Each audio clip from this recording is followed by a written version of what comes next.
Welcome students. आज के इस वीडियो में हम डिस्कस करेंगे NCERT 10th maths exercise 7.2। Exercise को स्टार्ट करने से पहले हम सबसे पहले डिस्कस करेंगे सेक्शन फार्मूला। डायग्राम में एक लाइन सेगमेंट है ए बी। यहाँ पर ए के कोऑर्डिनेट हैं x1 y1 और बी के कोऑर्डिनेट हैं x2 y2। पॉइंट पी इस लाइन सेगमेंट को सपोज m1 रेशियो m2 में डिवाइड करता है। एक पॉइंट P है जो इस लाइन सेगमेंट AB को इंटरनली m1 रेशियो m2 में डिवाइड करता है। Means AP ratio BP is equal to m1 ratio m2। तो सेक्शन फॉर्मूला हमें इस पॉइंट P के x कोऑर्डिनेट और y कोऑर्डिनेट्स की वैल्यू फाइंड करके देगा। तो यहाँ पर पॉइंट P के x कोऑर्डिनेट की वैल्यू होगी m1 x2 plus m2 x1 divide by m1 plus m2 और पॉइंट P के y कोऑर्डिनेट की वैल्यू होगी m1 y2 plus m2 y1 upon m1 plus m2। This is known as the section formula. तो इस फॉर्मूले की help से हम यहाँ पर डिवाइड करने वाले पॉइंट P के x कोऑर्डिनेट और y कोऑर्डिनेट की वैल्यू फाइंड कर सकते हैं। और हम नेक्स्ट डिस्कस करेंगे कि अगर ये पॉइंट P इस लाइन सेगमेंट AB को 1:1 में डिवाइड करें, मींस AP और PB में जो रेशियो है अगर 1:1 हो तो यहाँ पर x कोऑर्डिनेट और y कोऑर्डिनेट की वैल्यू क्या होगी। स्पेशल केस यहाँ पर पॉइंट P अगर लाइन AB के लिए मिड पॉइंट बन जाए, मींस यहाँ पर m1 रेशियो m2 की वैल्यू 1:1 हो जाए, तो उस केस में x कोऑर्डिनेट की वैल्यू अगर हम इस फॉर्मूले में m1 और m2 के प्लेस पे 1 पुट करें तो 1.x2 plus 1.x1 upon 1 plus 1। तो यहाँ पर पॉइंट P के x कोऑर्डिनेट की वैल्यू होगी x2 plus x1 divide by 2।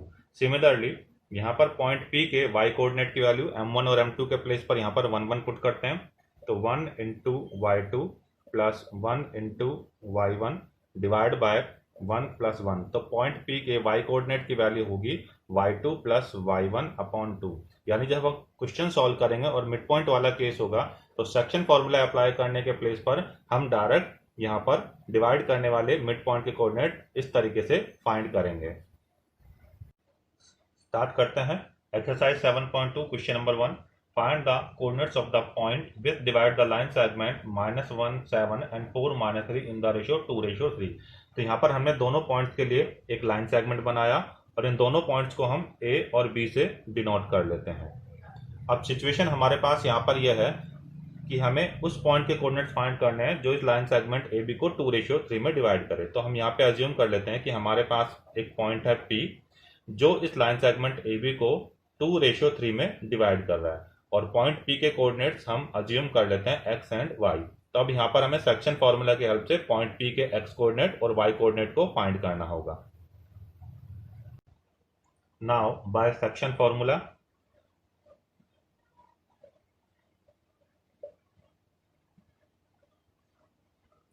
Point P के x कोऑर्डिनेट की वैल्यू होगी m1 x2 plus m2 x1 divide by m1 plus m2। तो पहले यहाँ पर हम x1 y1 x2 y2 की वैल्यू फाइंड कर लेते हैं। तो यहाँ पर x1 की वैल्यू -1, y1 की वैल्यू 7। पॉइंट A के कोऑर्डिनेट को x1 y1 लेते हैं, x2 की वैल्यू 4, y2 की वैल्यू -3, m1 की वैल्यू यहाँ पर 2 और m2 की वैल्यू 3। तो ये सारी वैल्यू इस फॉर्मूले में पुट करते हैं। m1 के प्लेस पे पुट किया 2, x2 के प्लेस पे पुट किया 4 प्लस m2 की वैल्यू 3, x1 की value -1 upon m1 plus m2 means 2 plus 3। इसको सॉल्व करते हैं 8 -3 अपॉन 5। तो यहाँ पर पॉइंट P के x कोऑर्डिनेट की वैल्यू आती है 1। अब पॉइंट P के y कोऑर्डिनेट के लिए फॉर्मूला अप्लाई करते हैं m1 y2 plus m2 y1 upon m1 plus m2। तो यहाँ पर हमारे पास m1 की वैल्यू है 2, y2 की वैल्यू -3 प्लस m2 की वैल्यू 3 y1 की value 7 upon m1 plus m2 यानी 2 प्लस 3 -6 प्लस 21 अपॉन 5। तो यहाँ पर पॉइंट P के y कोऑर्डिनेट की वैल्यू आती है 3। तो final answer, so the required point P 1, 3। तो यहाँ पर पॉइंट P के कोऑर्डिनेट्स 1 एंड 3 आए। Question number 2, find the coordinates of the points of trisection of the line segment joining 4, -1 and -2, -3। तो सबसे पहले इसके लिए डायग्राम ड्रॉ करते हैं। तो सबसे पहले क्वेश्चन में जो गिवन पॉइंट्स है उसको हम ए और बी से डिनोट कर लेते हैं। फर्स्ट पॉइंट 4, -1 है, इसको हमने ए से डिनोट किया। सेकंड पॉइंट -2, -3, इसको हमने पॉइंट पी से डिनोट किया। अब यहाँ पर हम 2 पॉइंट्स अज्यूम करते हैं, पी एंड क्यू। पी और क्यू इस लाइन सेगमेंट ए बी को ट्राइसेक्ट करता है। ट्राइसेक्शन का मतलब यहाँ पर यह है कि जो पूरा लाइन सेगमेंट ए बी है वो 1:1 में डिवाइड हो गया। Means A P ratio P Q ratio B Q is equal to 1:1:1। तो अब हमें यहाँ पर पॉइंट P और पॉइंट Q के कोऑर्डिनेट फाइंड करना है। तो पॉइंट P के कोऑर्डिनेट को हमने x1 y1 अज्यूम कर लिया और पॉइंट Q के कोऑर्डिनेट्स को हम यहाँ पर x2 एंड y2 अज्यूम कर लेते हैं।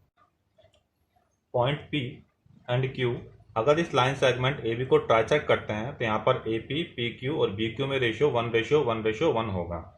तो क्लियरली हम ये भी कह सकते हैं कि पॉइंट P इस लाइन सेगमेंट AB को 1:2 में डिवाइड करेगा। पॉइंट P इस लाइन सेगमेंट AB को 1:2 में इंटरनली डिवाइड करेगा। अब सेक्शन फॉर्मूला की हेल्प से हम यहाँ पर पॉइंट P के कोऑर्डिनेट्स फाइंड करते हैं। पॉइंट P के x कोऑर्डिनेट की वैल्यू फाइंड करते हैं। तो पॉइंट P का x कोऑर्डिनेट यहाँ पर x1 से डिनोट किया है। यहाँ पर x1 is equal to m1 x2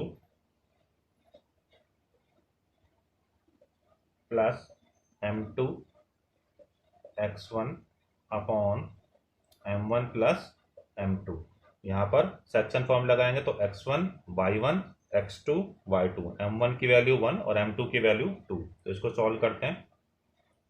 -2 plus 8 upon 3 6/3 is equal to 2। यानी पॉइंट P का x कोऑर्डिनेट की वैल्यू 2 आया। अब पॉइंट P के y कोऑर्डिनेट यानी y1 की वैल्यू कैलकुलेट करते हैं। m1 y2 plus m2 y1 upon m1 plus m2 -3 -2 upon 3 is equal to -5/3। तो हम यहाँ पर कहेंगे पॉइंट P के x1 y1 कोऑर्डिनेट्स की वैल्यू हमारे पास आई 2 एंड -5/3। अब इस डायग्राम को अगर हम ध्यान से देखें तो जो पॉइंट Q है वो P और B का मिड पॉइंट बन गया। यानी जो पॉइंट Q है वो PB को 1:1 में डिवाइड कर रहा है। तो मिड पॉइंट फॉर्मूला लगाकर हम पॉइंट Q के x कोऑर्डिनेट फाइंड करेंगे। Now Q is the mid point of PB। तो पॉइंट Q के x कोऑर्डिनेट की वैल्यू यानी x2 की वैल्यू हम फाइंड करेंगे 2, यानी इसका x कोऑर्डिनेट प्लस इसका x कोऑर्डिनेट डिवाइड बाय 2, यानी 0/2 इज इक्वल टू 0। अब पॉइंट Q के y कोऑर्डिनेट यानी y2 की वैल्यू हम फाइंड करते हैं। तो पॉइंट P का y coordinate -5/3 plus point B का y कोऑर्डिनेट -3/2। तो यहाँ पर हम एलसीएम लेके इसको सॉल्व करेंगे। -5/3 -3/2।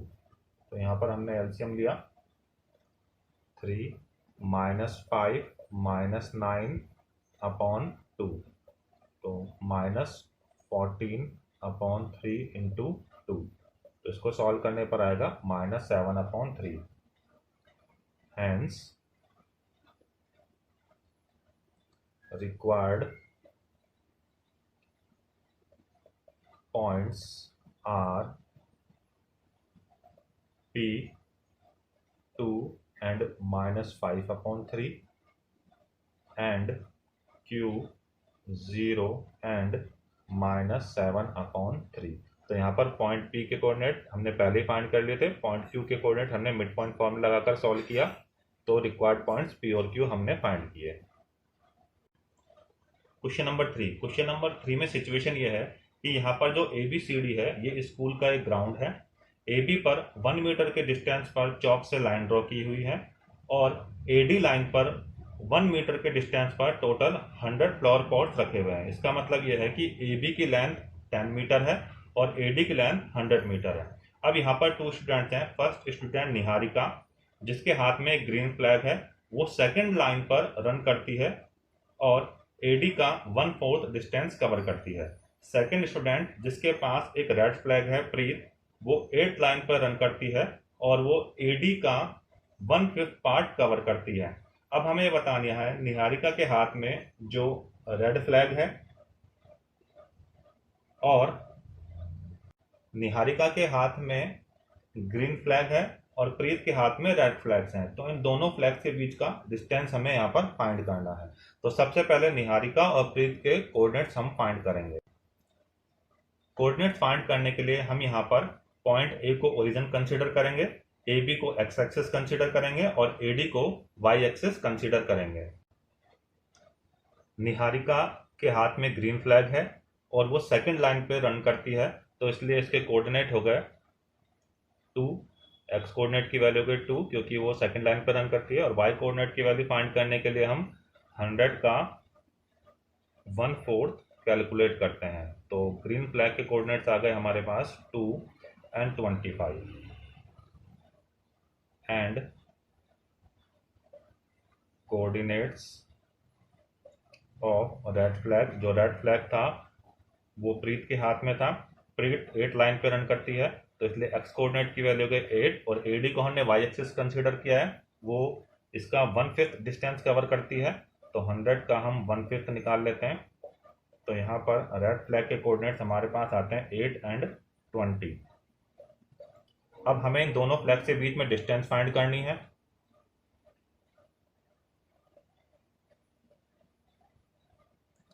Distance between the green and red flag. तो डिस्टेंस फॉर्मूला की हेल्प से हम यहाँ पर दोनों पॉइंट्स के बीच में डिस्टेंस कवर करते हैं। x1, अगर इसको हम x1 और y1 कंसीडर करें, इसको हम x2 और y2 कंसीडर करें, तो x2 माइनस x1 का whole square plus y2 minus y1 का होल स्क्वायर, यानी 36 प्लस 25। तो दोनों फ्लैग्स के बीच में डिस्टेंस आ गया √61 मीटर। अब इस क्वेश्चन में एक सिचुएशन हमारे पास यहाँ पर है कि एक थर्ड स्टूडेंट है रश्मि, वो ग्रीन फ्लैग और रेड फ्लैग को जॉइन करने वाले सेगमेंट के बिल्कुल बीच में एक ब्लू फ्लैग स्पॉट करना चाहती है। तो हमें बताना है कि ब्लू फ्लैग कहाँ पर रखा जाए। तो हम मिड पॉइंट फॉर्मूला की हेल्प से ब्लू फ्लैग के कोऑर्डिनेट्स फाइंड कर लेंगे। तो हम यहाँ पर लिखेंगे position of blue flag is equal to half of the line segment joining the green flag and the red flag।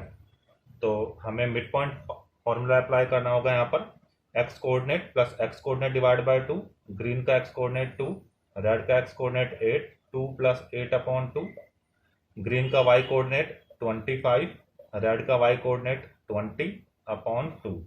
और जब हम इसको सॉल्व करेंगे तो यहाँ पर सॉल्व करने पर आएगा 5 and 22.5।